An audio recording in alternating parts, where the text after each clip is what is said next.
In the last 10 years, the NBFCs have seen tremendous growth. In 2013, the Bajaj Finance stock was trading at 100 rupees.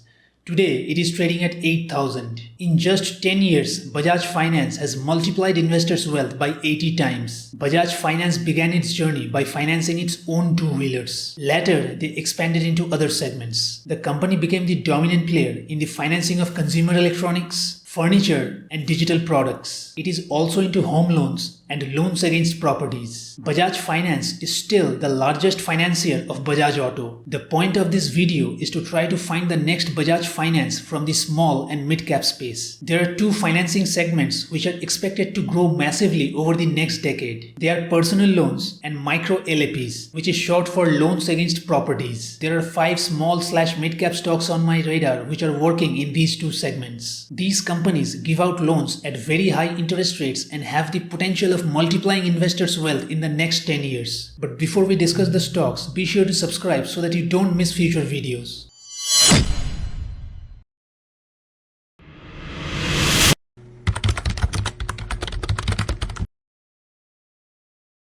Stock number 1 is Aptus Value Housing Finance India Limited. Here is the financial overview. The market capitalization is 14,554 crore rupees. The current market price is 292. Its 52-week high is 342 and the 52-week low is 234. Right now, the stock is trading only 25% away from its 52-week low. The face value is 10 rupees, so stock splits can come in the future. The book value is 67 rupees, which makes the price to book value 4.35. The price to earnings multiple is 28 against the industry average of 22.6. The return on capital employed is 14.6 and the return on equity is 16.1. The promoters have not pledged any of their shares. Both the current ratio and the quick ratio are 12.1. Here is the summary of the profit and loss statements from 2017. The sales have grown from 126 crores in 2017 to 1159 crores now. In the last 5 years, the sales have compounded at 40% and the profit has grown at a CAGR of 50%. A 50% CAGR over 10 years can multiply investors' wealth by 57 times. Their operating profit margin is more than 80%. Now let's try to understand what is special about this company. Their target customer group is self-employed people from low and middle income families living in rural and semi-urban areas. Aptus finances the housing needs of these people and the house itself is kept as security. These customers usually do not have documentary evidence for their incomes. Hence, banks like HDFC are not interested in giving them loans. Most of the operations of Aptus are in the rural and semi-urban areas of South India. Apart from the South, they are also planning to expand into states like Odisha, Maharashtra and Chhattisgarh. It's a large addressable market. Giving loans to low-income groups could be risky, but Aptus has a unique way of minimizing that risk. Their operations are in-house. They themselves are involved in underwriting and valuing the house and also in checking legal documents. This explains their 80% operating profit margins. Stock number 2 is 5-Star Business Finance. Here is the financial overview. The market capitalization is 21,158 crore rupees. The current market price is 724 rupees. Its 52-week high is 877 and the 52-week low is 488. The stock is just 17% away from its 52-week high. The book value is 149 rupees, which makes the price to book value 4.85. The price to earnings multiple is 32.7 against the industry average of 23.3. The return on capital employed is 14.4% and the return on equity is 15%. The promoters have not pledged any of their shares. Both the current and quick ratio are 14.1. PEG ratio of 0.53 suggests attractive valuations. Here is the summary of profit and loss statements from 2018. The revenues were 196 crores in 2018, which is 1663 crores now. The sales have compounded at 51% in the last 5 years. This company too has a very high operating profit margin of 77%. Its profits have grown at a CAGR of 62% in the last 5 years. A 62% CAGR can multiply investors' wealth by 124 times in 10 years. This company provides secured business loans to micro entrepreneurs and self-employed people in South India. It is one of the fastest growing NBFCs. In between financial year 2017 and 2021, the company grew at a CAGR of 65%. They target households with monthly cash flows between 25,000 and 40,000 rupees. Stock number 3 is Equitas Small Finance Bank. This stock has been previously covered on this channel. I know this is a bank and not an NBFC, but the reason for including this stock in the list is that they are targeting SME loans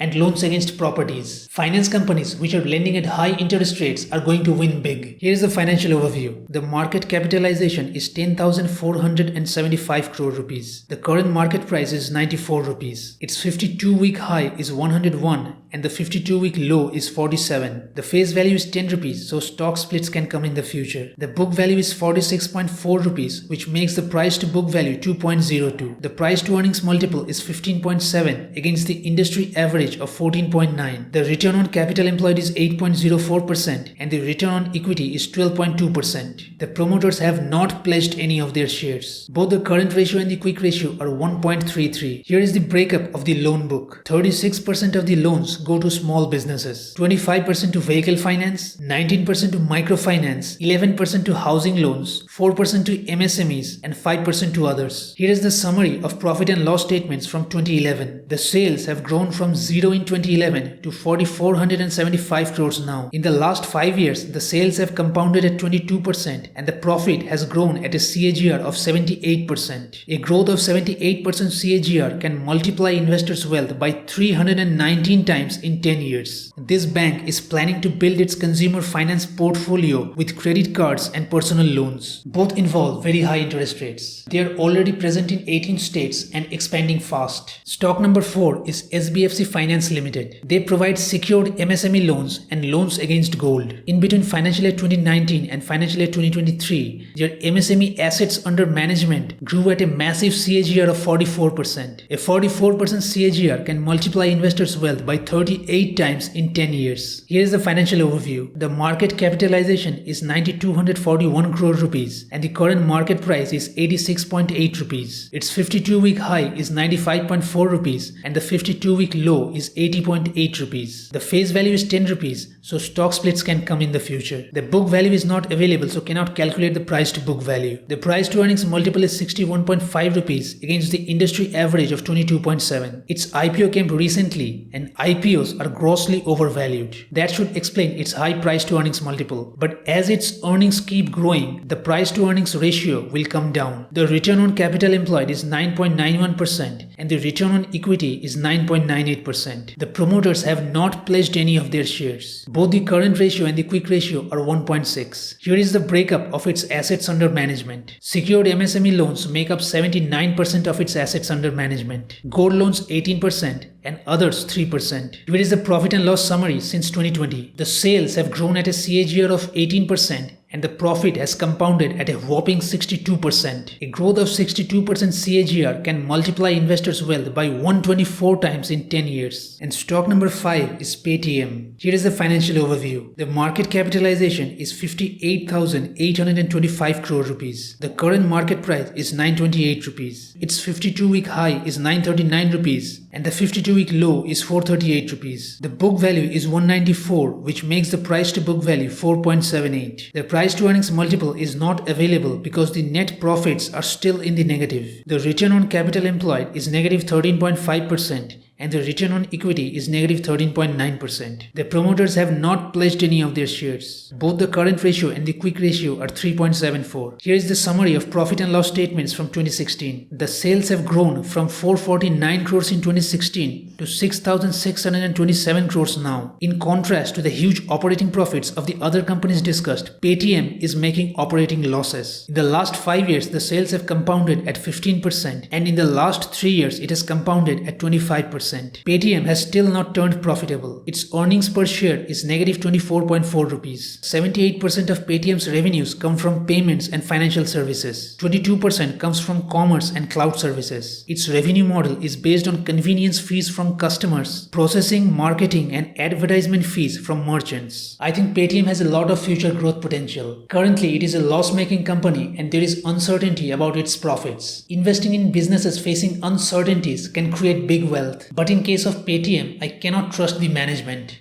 Not after what happened in the IPO. Retail investors' wealth got destroyed and Chinese VCs made a lot of money. And for that reason, I'm out. Giving personal loans at 20 to 30% interest rates is an easy way to make huge profits. When it comes to the LAP segment, their customer base is kirana shops, small business owners, people having small houses and shops. The strategy is to offer them loans of 3 to 4 lakh rupees in exchange for their small properties as securities. This segment of 3 to 4 lakh rupee loans is almost untouched and has massive growth potential. As of now, the average LAP loan size for the NBFCs is 22 lakh rupees. These small NBFCs are giving high risk loans but are also innovating at the operating level to minimize the risks. And their innovations do not require heavy research and development. When loans are given at high interest rates of 20 to 30% and the risk of losing capital is minimized, the result is likely to be multi-bagger. From these talks, it also seems that South India is becoming a theme. The per capita income of the southern states have gone up much higher than most Indian states. Now please don't consider any of this as investment advice. This video was purely for educational purposes. If you learned something valuable, please like and share. Thank you very much for joining, and I'll see you in the next one. Jai Hind.